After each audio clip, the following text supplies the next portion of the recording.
Hello friends, welcome to your channel MPRM। आशा करती हूँ कि आप सभी स्वस्थ होंगे, निरंतर अपने एग्ज़ाम की तैयारी कर रहे होंगे। हमने भौतिकी की सीरीज़ स्टार्ट की थी जिसमें आज हम पढ़ने वाले हैं मिसलेनियस या विविध। ये हमारे सभी एग्ज़ाम SI, रेलवे, कांस्टेबल, पटवारी और जिनमें भी जनरल साइंस आता है उन सभी एग्ज़ाम के लिए ज़रूरी है। तो चलिए स्टार्ट करते हैं। यदि आप हमारे चैनल पर नए हैं तो यदि आपको वीडियो यूज़फुल लगता है तो वीडियो को लाइक कीजिए, कमेंट कीजिए और चैनल सब्सक्राइब कीजिए और अपने प्यारे प्यारे फ्रेंड्स के साथ शेयर कीजिए। चलिए स्टार्ट करते हैं। पहला आदमी जिसने चांद पर अपना पहला कदम रखा था वो है हमारे कौन? Neil Armstrong. Neil Alden Armstrong एक अमेरिकी खगोल यात्री थे। यह चंद्रमा पर कदम रखने वाले पहले व्यक्ति थे।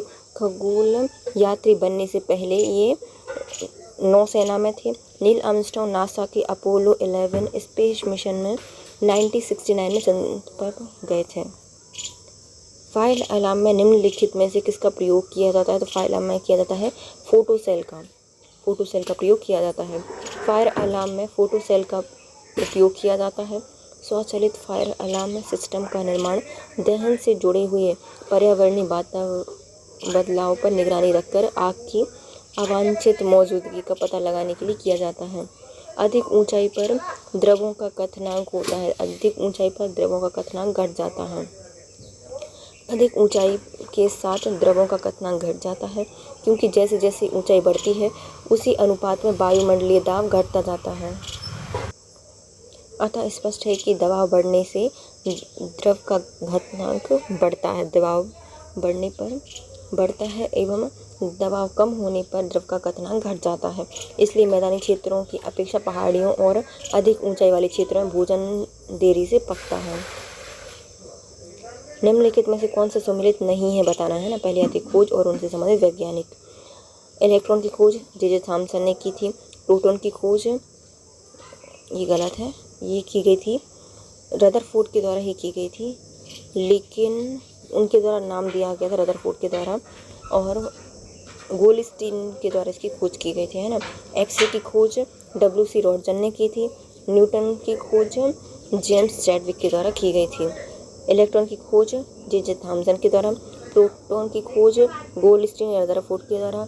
एक्स किरणों की खोज WC रॉन्टन और न्यूटन की खोज जेम्स चैडविक के द्वारा की गई थी। निम्नलिखित परिघटनाओं पर विचार कीजिए। पहला क्या कहता है? प्रकाश गुरुत्व द्वारा प्रभावित होता है, तो ये सही है, प्रकाश गुरुत्व के द्वारा प्रभावित होता है। फिर क्या कहते हैं? ये ब्रह्मांड में लगातार फैल रहा है। ब्रह्मांड क्या हो रहा है? लगातार फैल रहा है। पदार्थ द्वारा चारों ओर के दिक्काल की विचुम्बकीय वाष्प कहलाता है।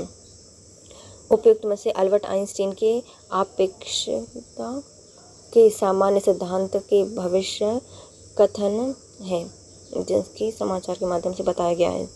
तो आपेक्षिकता का सिद्धांत है उसके अकॉर्डिंग है ये सब, है ना।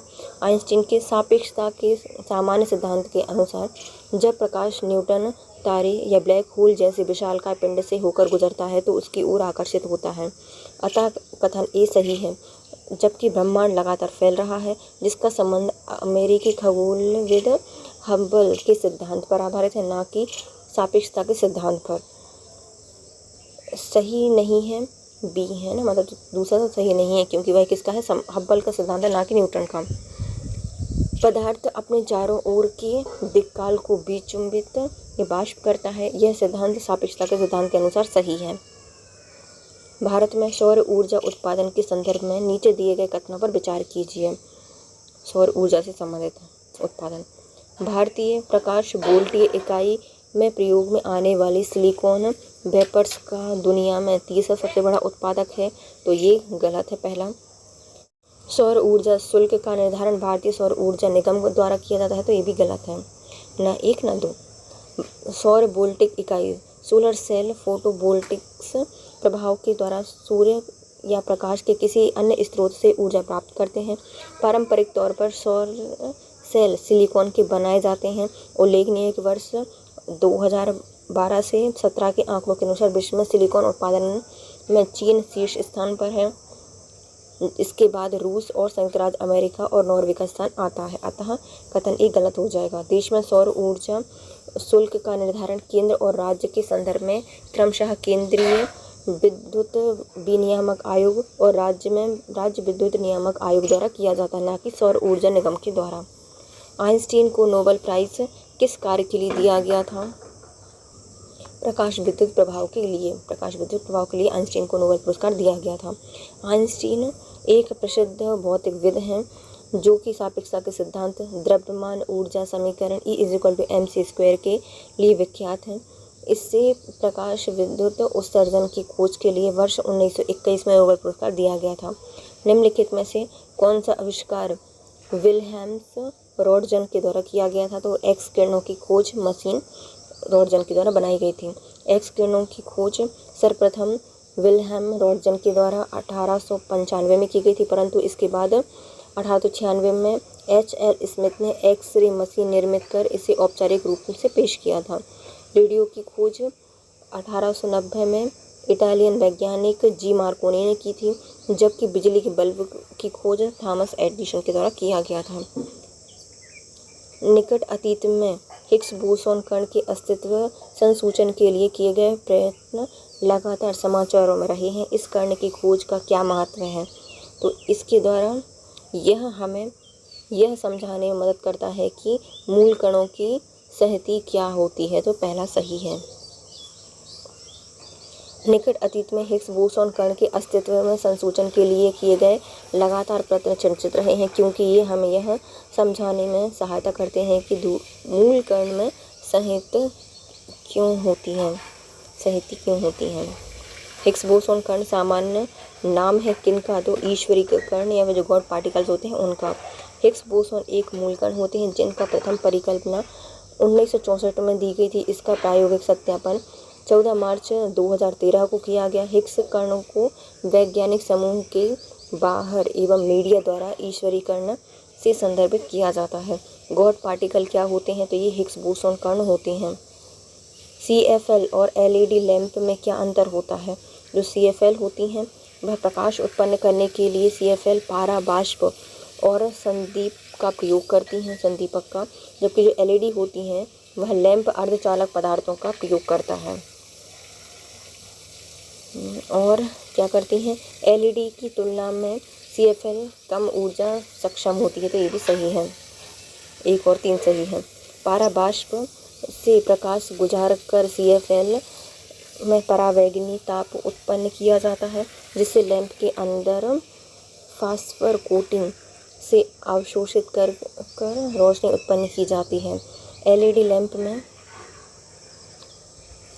पारंपरिक अर्धचालक प्रकाश उत्सर्जक डायोड, आर्सेनिक LED और पॉलीमर LED तकनीक का प्रयोग किया जाता है, जबकि CFL का औसत कार्यकाल 6000 से 15000 घंटे तक होता है, जबकि LED का सिर्फ सामान्य 25 से 30 माह तक होता है। उपयोग में आ चुके प्रतिदीप्त विद्युत लैंप के अविचारपूर्ण निस्तारण से वातावरण में पारे का प्रदूषण होता है। इन लैंपों को बनाने में पारे का प्रयोग किया जाता है। तो जब लैंप को स्विच ऑन किया जाता है तो लैंप के अंदर पारे के कारण परावैगनी किरणों का उत्सर्जन होता है। निम्नलिखित कथनों पर विचार कीजिए। विस्तृत रूप में प्रस्तुत संगीतज्ञ स्वरग्राम, जिससे द्विटोनी स्वरग्राम कहा जाता है, 7 आवृत्तियों वाला होता है। तो ये सही है। स्वर सा की आवृत्ति 256 हर्ट्ज होती है और स्वर नी की आवृत्ति 512 हर्ट्ज होती है। तो ये गलत है। देखते हैं हम। विस्तृत रूप में प्रयुक्त संगीतक स्वरग्राम, जैसे द्विटोनी स्वरग्राम कहा जाता है, यह 7 आवृत्तियों वाला होता है। तो ये सही है। ये 7 आवृत्तियाँ होती हैं सा रे ग म प ध नी, और इसमें जो सा की आवृत्ति होती है वह 240 होती है और नी की आवृत्ति होती है 450 हर्ट्ज। सामान्यतः प्रयोग में लाई जाने वाली प्रदीप्ति ट्यूबलाइट पर निम्नलिखित में कौन सा अंकित होता है? तो इस पर होता है 6500 के। प्रदीप्ति ट्यूबलाइट के निम्न दाब पर पारे की वाष्प होती है। इसके सिरों पर लगे तंतुओं में विद्युत प्रवाह करने पर पारा वाष्प अदृश्य परावैगनी किरणें उत्सर्जित करती हैं। ये परावैगनी किरणें नालिका की आंतरिक सतह पर लेपित प्रदीप्त शीत पदार्थों की परत पर गिरकर दृश्य प्रकाश उत्सर्जित करती हैं। प्रदीप्ति ट्यूबलाइट बल्ब की अपेक्षा अधिक दक्ष एवं सस्ती पड़ती है। गर्म वातावरण हेतु कम केल्विन मान 2000 से 3500 केल्विन वाली ट्यूबलाइट प्रयुक्त की जाती है, जबकि शीत वातावरण हेतु अधिक केल्विन ताप 4100 से 8000 केल्विन तक वाली ट्यूबलाइट प्रयोग में लाई जाती है। भारत में अधिक केल्विन मान वाली ट्यूबलाइट ही अधिक प्रयोग की जाती हैं। निम्नलिखित कथनों पर विचार कीजिए। एक साधारण बिजली के बल्ब का अपेक्षाकृत अल्प जीवन काल होता है। इसके बारे में बताना है। क्योंकि फिलामेंट का तार एक समान नहीं होता, तो पहला हो जाएगा। बल्ब पूर्ण रूप से निर्वासित नहीं किया जा सकता, ये भी सही है। फिलामेंट की सहायक तार उच्च ताप पर पिघल जाते हैं, तो ये भी सही है। एक साधारण बल्ब की अपेक्षाकृत अल्प जीवन काल होता है, क्योंकि फिलामेंट का तार एक समान नहीं होता। बल्ब पूर्ण रूप से निर्वातित नहीं होता और फिलामेंट की सहायक तार उच्च ताप पर पिघल जाते हैं। सामान्य ट्यूबलाइट में कौन सी गैस होती है? सामान्य ट्यूबलाइट है उसमें भरी जाती है मरकरी वेपर, ऑर्गन के साथ मरकरी वेपर भरी जाती है।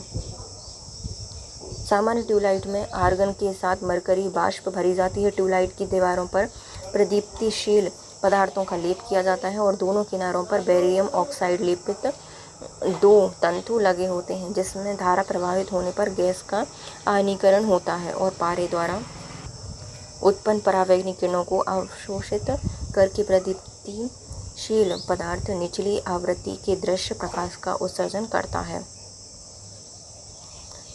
लाइट एमिटिंग डायोड कथन बताता है। Light emitting diode LED lamp compact filament lamp की तुलना में अधिक लंबी अवधि तक सेवा देते हैं, तो ये सही हो गया पहला। दूसरा क्या कहता है? Light emitting diode LED lamp compact filament CFL की तुलना में अधिक ऊर्जा दक्ष है, तो ये भी सही है। कथन भी सही है, कारण भी सही है और सही व्याख्या भी करता है। एलईडी और सीएफएल की तुलना में अधिक लंबी अवधि तक सेवा देती है एलईडी, क्योंकि एलईडी लैंप सीएफएल की तुलना में अधिक कम ऊर्जा खपत करती है, अर्थात अधिक ऊर्जा दक्ष होती है। निम्नलिखित प्रक्रमों में से किस एक के साथ CMY के संबंधित है? तो इसका संबंधित है ऑफसेट मुद्रण से, ऑफसेट प्रिंटिंग से संबंधित है CMY की का संबंध। CMY की रंगीन छपाई से संबंधित है। यह रंगीन छपाई में प्रयुक्त आधारभूत रंग प्रतिमान है, जिसके माध्यम से अन्य रंग बनाए जाते हैं। मिट्टी की घड़ी में निम्नलिखित में किस क्रिया के द्वारा जल ठंडा रहता है? तो इसमें होता है बाष्पीकरण। जल की खुली सतह से प्रत्येक ताप पर धीरे धीरे जल का बाष्प में बदलना बाष्पीकरण कहलाता है। बाष्पीकरण के लिए द्रव को ऊष्मा की आवश्यकता होती है। यह ऊष्मा द्रव अपने अंदर से ही प्राप्त करता है, अतः द्रव ठंडा हो जाता है। आम जीवन में इसके कई उदाहरण देखने को मिलते हैं, जैसे कि हमारे शरीर में पसीना जब सूखता है तो वह ठंडक महसूस होती है हमें, क्योंकि पसीना सूखना यानी बाष्पीकरण के लिए ऊष्मा शरीर से ग्रहण होता है, अतः शरीर ठंडा हो जाता है। बाष्पीकरण के कारण ही कूलर शीतलता उत्पन्न करता है और सुराही का पानी भी ठंडा हो जाता है। लेज़र एक युक्ति है जिसके द्वारा उत्पन्न की जाती है, तो इसके द्वारा उद्दीपित विकिरण को उत्पन्न किया जाता है। उद्दीपित विकिरण light amplification by stimulated emission of radiation का संक्षिप्त रूप होता है लेज़र कहलाता है। इसका क्या है? Light applications by stimulating emissions of radiation, जिसका अर्थ होता है विकिरण के प्रेरित उत्सर्जन से प्रकाश प्रतिवर्धन, अर्थात प्रकाश तरंगों पर आधारित लेज़र एक ऐसी युक्ति होती है जिसमें विकिरण के प्रेरित उत्सर्जन द्वारा एक वर्णी प्रकाश प्राप्त किया जाता है। लेज़र तरंगों की आवृत्ति समान होती है और इसके विभिन्न तरंगों की कलाएं भी स्थिर होती हैं। इसके मूलभूत सिद्धांत की चर्चा सर्वप्रथम 1917 में आइंस्टीन के द्वारा की गई थी, परंतु वास्तव में लेज़र की खोज 1960 में अमेरिका के हेजेस अनुसंधान प्रयोगशाला में थियोडोर एच मैनन के द्वारा की गई थी। मूल रूप से लेज़र में माणिक्य क्रिस्टल का प्रयोग किया जाता है। लेकिन वर्तमान समय में विभिन्न प्रकार के लेज़र विभिन्न प्रकार के धात्विक पदार्थों से निर्मित होने लगे हैं। स्वचालित कलाई घड़ी में ऊर्जा मिलती है उनको हमारे हाथ के विभिन्न संचालन से। स्वचालित कलाई घड़ी के चलने के लिए ऊर्जा हेतु बैटरी की आवश्यकता नहीं होती। ये घड़ी पहनने वाले के हाथ के संचालन से संचालित के लिए ऊर्जा प्राप्त करती है। यदि 2-3 दिन में घड़ी हाथ में ना रखी जाए तो ये बंद हो जाती है। सड़क पर चलने की अपेक्षा बर्फ़ पर चलना कठिन होता है क्योंकि बर्फ़ में सड़क की अपेक्षा घर्षण कम होता है। सड़क पर चलने में हमें आसानी इसलिए होती है क्योंकि इसकी सतह खुरदुरी होने के कारण घर्षण बल उत्पन्न होता है। इसकी सतह पृथ्वी की खुरदुरी होने के कारण ही हम उस पर पैर से धक्का देकर पृथ्वी को पीछे ढकेलते हैं और न्यूटन के तीसरे नियम के अनुसार हम आगे चलते हैं। दूरदर्शन के संकेत एक निश्चित दूरी के बाद नहीं मिलते। क्यों नहीं मिलते? क्योंकि पृथ्वी की सतह वृत्ताकार होती है। पृथ्वी की सतह दीर्घवृत्ताकार होने के कारण दूरदर्शन के संकेतक एक निश्चित दूरी के बाद नहीं मिलते, क्योंकि सिग्नल पृथ्वी की सतह से ना टकराकर आगे बढ़ जाएंगे। ऊंचाई की जगहों पर पानी 100 डिग्री सेल्सियस के नीचे ही तापमान पर क्यों उबलने लगता है? क्योंकि वायुमंडलीय दबाव कम होता है वहाँ, अतः उबलने का जो बिंदु होता है वह नीचे आ जाता है। ऊंचाई पर जाने पर खाना देर से पकता है क्योंकि वायुमंडलीय दाब कम हो जाने के कारण जल का क्वथनांक घट जाता है और जल कम ताप पर ही उबलने लगता है।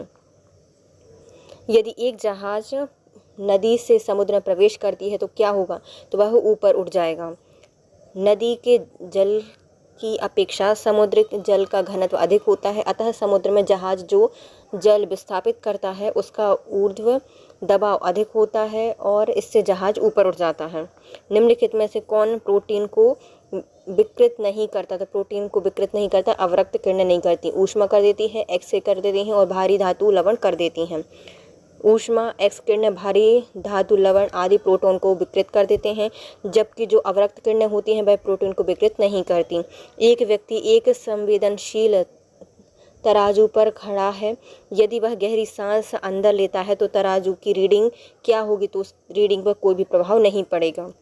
व्यक्ति किसी भी संवेदनशील तराजू पर खड़ा हो और यदि वह गहरी सांस ले रहा हो तो तराजू की रीडिंग पर कोई प्रभाव नहीं पड़ेगा, क्योंकि जितनी सांस अंदर लेगा उतनी ही बाहर छोड़ेगा।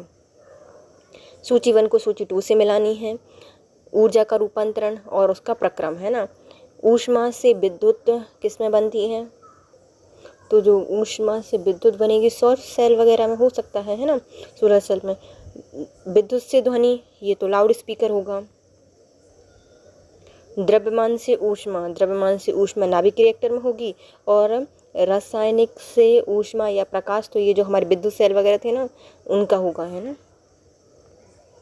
तो देखते हैं, हमारे ऊष्मा से विद्युत सोलर सेल से प्राप्त होती है, विद्युत से ध्वनि लाउड स्पीकर में, द्रव्यमान से ऊष्मा नाभिकीय रिएक्टर में, और रासायनिक से ऊष्मा एवं प्रकाश तो ये ईंधन दहन से होता है।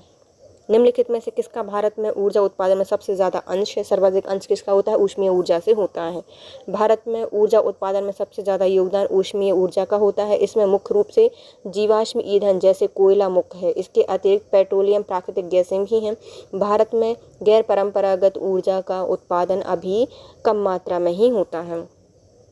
निम्नलिखित युग में से कौन सा साधारण टार्च सेल के टर्मिनल्स को बनाता है? तो कौन बनाता है? तो जो हमारी जिंक और कार्बन है इसके द्वारा बनाए जाते हैं हमारे क्या टॉर्च सेल के टर्मिनल्स। एक टॉर्च सेल में टर्मिनल को बनाने में जिंक एवं कार्बन का प्रयोग किया जाता है। इसमें कार्बन धनात्मक एवं जिंक की घोल ऋणात्मक द्रव का कार्य करता है। ऐसे उपग्रह जो कि रासायनिक ऊर्जा को विद्युत ऊर्जा में परिवर्तित करते हैं उन्हें क्या कहा जाता है? तो जो हमारी बैटरी वगैरह होती हैं उसका प्रयोग किया जाता है। बैटरी नामक उपकरण रासायनिक ऊर्जा को विद्युत ऊर्जा में परिवर्तित करता है। मोटर विद्युत ऊर्जा को यांत्रिक ऊर्जा में और जनरेटर यांत्रिक ऊर्जा को विद्युत ऊर्जा में परिवर्तित करता है। कुछ युक्ति एवं उनसे संबंधित ऊर्जा रूपांतरण नीचे दिए गए हैं, है ना। इलेक्ट्रॉनिकल जनरेटर, जो इलेक्ट्रॉनिकल जनरेटर होता है, इसका प्रयोग किसके द्वारा किया जाता है? तो ये क्या करता है? यांत्रिक ऊर्जा से विद्युत ऊर्जा को बनाता है। फिर आता है इलेक्ट्रिक मोटर, ये क्या करती है? विद्युत ऊर्जा से यांत्रिक ऊर्जा में परिवर्तित करती है। डीजल इंजन, तो प्रकाश विद्युत नहीं है। सूरज सेल, ये ऊष्मीय ऊर्जा को विद्युत ऊर्जा में, तो ये भी गलत है, दोनों गलत हो जाएंगे, है ना। अब आते हैं हमारे इलेक्ट्रिक जनरेटर क्या करते हैं? तो ये यांत्रिक ऊर्जा को विद्युत ऊर्जा में बदलने का उपकरण है। इलेक्ट्रिक मोटर, यह विद्युत ऊर्जा को यांत्रिक ऊर्जा में बदलते हैं। डीजल इंजन, ये डीजल की जो रासायनिक ऊर्जा होती है उसको यांत्रिक ऊर्जा में बदलते हैं। सोलर सेल, यह सूर्य प्रकाश को विद्युत ऊर्जा में परिवर्तित करने वाला उपकरण है। माइक्रोवेव ओवन में जिस माइक्रोवेव ट्यूब का उपयोग किया जाता है वह कौन सा है? तो इसमें होता है मैग्नेट्रॉन ट्यूब। मैग्नेट्रॉन ट्यूब होती है, माइक्रो ट्यूब का प्रयोग किया जाता है माइक्रोवेव ओवन में। मैग्नेट्रॉन ट्यूब का उपयोग माइक्रोवेव ओवन में होता है, जो कि सूक्ष्म तरंगों को उत्पन्न करके ओवन की ऊष्मा को बढ़ा देता है। निम्नलिखित में से कौन सा कथन असत्य है? बताना है। वायुयान के विशेष रबड़ के टायरों को थोड़ा सुचालक बनाया जाता है। तो जो रबड़ के टायर होते हैं उनको क्या बनाया जाता है? सुचालक बनाया जाता है क्या? तो वो सही हो जाएगा। प्रकाश की नीली तरंगें बैगनी तरंगों की तुलना में अधिक प्रकीर्णित होती हैं, जिसके कारण आकाश नीला दिखाई देता है, ना कि बैगनी। तो ये वाला क्या हो जाएगा? गलत हो जाएगा। गीले बालों में घुमाया हुआ कंघा कागज के छोटे टुकड़ों को आकर्षित नहीं करता। तो ये सही है कि गीले बालों पर घुमाए हुए कंघा छोटे कागज के टुकड़ों को आकर्षित नहीं करेगा। यदि सूखे बाल होते तो उनको आकर्षित करता। ज्वलनशील पदार्थों को ले जाने वाले वाहनों में प्रायः जमीन से छूती हुई धातु से बनी रस्सी बांधी जाती है। तो ये भी सही है। जब सूर्य का प्रकाश, जो कि विभिन्न रंगों का मिश्रण होता है, वायुमंडल से होकर गुजरता है तो वायु में उपस्थित विभिन्न अणुओं के द्वारा, धूल कणों के द्वारा और धुएं के कण के द्वारा उसका प्रकीर्णन हो जाता है। दिन के समय जब सूर्य सीधा आकाश में मनुष्य के शरीर पर होता है तो मनुष्य केवल प्रकीर्णित प्रकाश ही देख पाता है। चूँकि बैगनी रंग का प्रकीर्णन सबसे ज़्यादा होता है और लाल रंग का सबसे कम होता है, अतः प्रकीर्णन प्रकाश का मिश्रित रंग हल्का नीला होता है। इसी कारण से आकाश नीला दिखाई देता है। निम्नलिखित में से किसमें आप ऊर्जा दक्षता बीरो का स्टार लेवल पाते हैं? तो हम किसमें जो ऊर्जा दक्षता बीरो है उसका स्टार लेवल प्राप्त करेंगे? तो छत के पंखे में मिल जाएगा, हमें विद्युत गीजर में प्राप्त हो जाएगा, और जो नाली का रूप प्रदीप्त जो ट्यूबुलर फ्लोरोसेंट लैंप होते हैं उनमें भी देखने को मिलता है। ऊर्जा दक्षता ब्यूरो BEE की स्थापना भारत सरकार द्वारा ऊर्जा संरक्षण अधिनियम 2001 के प्रावधानों के तहत 1 मार्च 2002 को की गई थी। ऊर्जा दक्षता ब्यूरो की गतिविधियां निम्नलिखित हैं। BEE ऊर्जा दक्षता ब्यूरो द्वारा वर्तमान में कुल 18 विद्युत उपकरणों को स्टार लेवल प्रदान किया जाता है। इसमें refrigerator, air conditioner, tubelights, television और गीज़र आदि भी शामिल हैं। BEE द्वारा ऊर्जा की खपत के लिए मापदंडों का विकास किया जाता है। यह संसाधन इमारतों और उद्योगों के लिए ऊर्जा दक्षता कोड का विकास करता है। आप आंधी तूफान में कार में यात्रा कर रहे हैं, त्वरित बिजली से स्वयं की रक्षा के लिए आप क्या चुनेंगे? तो हम कार में रहना ही पसंद करेंगे, क्योंकि खोखले गोले या फिर शेल के अंदर विद्युत क्षेत्र की तीव्रता शून्य होती है। इस दिशा में विद्युत आवेश सिर्फ बाहरी सतह पर रहता है, सेल के अंदर नहीं। चूँकि बंद कार एक खोखले गोले की तरह कार्य करेगी और आकाशीय तड़ित की दिशा में इसके में बैठे हुए व्यक्ति पूरी तरह से सुरक्षित रहेंगे, अतः इस दिशा में हमें कार के अंदर ही रहना चाहिए। एक्स किरणें जो कि पदार्थ में अधिक दूरी तक प्रवेश कर सकती हैं क्या कहलाती हैं? तो उन्हें कहा जाता है कठोर एक्स किरणें। एक्स किरणें या फिर एक्स रे एक प्रकार का विद्युत चुम्बकीय विकिरण होता है जिसकी तरंगदैर्घ्य 10 से 0.01 नैनोमीटर होती है। यह चिकित्सा में निदान के लिए सर्वाधिक प्रयोग की जाती है। यह एक प्रकार के आयनीकारी विकिरण होती है, इसलिए खतरनाक है। जर्मनी के वुर्त्सबर्ग विश्वविद्यालय के भौतिकी के प्रोफेसर विल्हेम कॉनराड रॉन्ट्जन के द्वारा 1895 में एक्स रे का आविष्कार किया गया था। एक्स किरणें जो कि पदार्थों में अधिक दूरी तक प्रवेश करती हैं उन्हें कठोर एक्स किरणें कहा जाता है। कठोर एक्स किरणों की आवृत्ति अधिक होती है और तरंगदैर्ध्य कम होता है, अतः इनकी भेदन क्षमता सबसे अधिक होती है। तड़ित या फिर बिजली चमकने से वृक्षों में आग भी लग जाती है क्योंकि इसमें अत्यधिक मात्रा में होती है विद्युत ऊर्जा। तड़ित या फिर बिजली चमकने से वृक्षों में आग भी लग जाती है क्योंकि इसमें अत्यधिक मात्रा में विद्युत ऊर्जा होती है। तड़ित अर्थात आकाशीय बिजली वायुमंडल में विद्युत आवेश का स्थानांतरण और उनसे उत्पन्न कड़कड़ाहट को कहा जाता है। निम्नलिखित में से किस वैज्ञानिक ने गुरुत्वाकर्षण का सार्वभौमिक नियम दिया था? तो यह न्यूटन के द्वारा दिया गया था। सुविख्यात ब्रिटिश वैज्ञानिक न्यूटन ने गुरुत्वाकर्षण के नियम का प्रतिपादन किया था। गति के नियम की खोज की थी। गणित के सूत्र में द्विपद प्रमेय की खोज की और डिफरेंशियल एवं इंटीग्रल कैलकुलस का आविष्कार किया था। प्रकाश कणिका का सिद्धांत भी इन्होंने ही प्रतिपादित किया था। भौतिकी में चतुर्थ आयाम का परिचय दिया गया था। भौतिकी में जो चतुर्थ आयाम का परिचय दिया था आइंस्टीन के द्वारा। भौतिकी में चतुर्थ आयाम का परिचय आइंस्टीन ने दिया था। आइंस्टीन ने अपने प्रसिद्ध ऊर्जा सिद्धांत E=mc² द्वारा भौतिकी के विकास में अपना बहुमूल्य योगदान दिया था। पर्यावरण स्वच्छ रखने की दृष्टि में निम्नलिखित में से कौन ऊर्जा स्रोत सर्वोत्तम है? तो ये है हमारा सोलर सेल। पर्यावरण को स्वच्छ रखने की दृष्टि से सोलर सेल ऊर्जा का सर्वोत्तम स्रोत है और सोलर सेल फोटोवोल्टिक प्रभाव के द्वारा सूर्य एवं प्रकाश के किसी अन्य स्रोत से ऊर्जा उत्पन्न या प्राप्त करते हैं। पेट्रोलियम उत्पादन, वन उत्पाद एवं नाभिकीय विखंडन से प्राप्त ऊर्जा से कुछ न कुछ प्रकार का या कुछ न कुछ मात्रा में पर्यावरण का निम्नीकरण अवश्य होता है। फोटोवोल्टिक सेल संबंधित होते हैं तो यह सौर ऊर्जा से संबंधित होते हैं। फोटोवोल्टिक सेल किससे होते हैं? सौर ऊर्जा से संबंधित होते हैं। फोटोवोल्टिक सेल अर्थात सौर ऊर्जा सेल सौर ऊर्जा को सीधे विद्युत ऊर्जा में परिवर्तित करने वाली युक्ति है। सर्वप्रथम सोलर सेल का निर्माण 1954 में किया गया था। इसके साथ हमारा आज का टॉपिक होता है complete guys. If you like my video please share, subscribe and comment. Thank you so much guys. Have a nice day.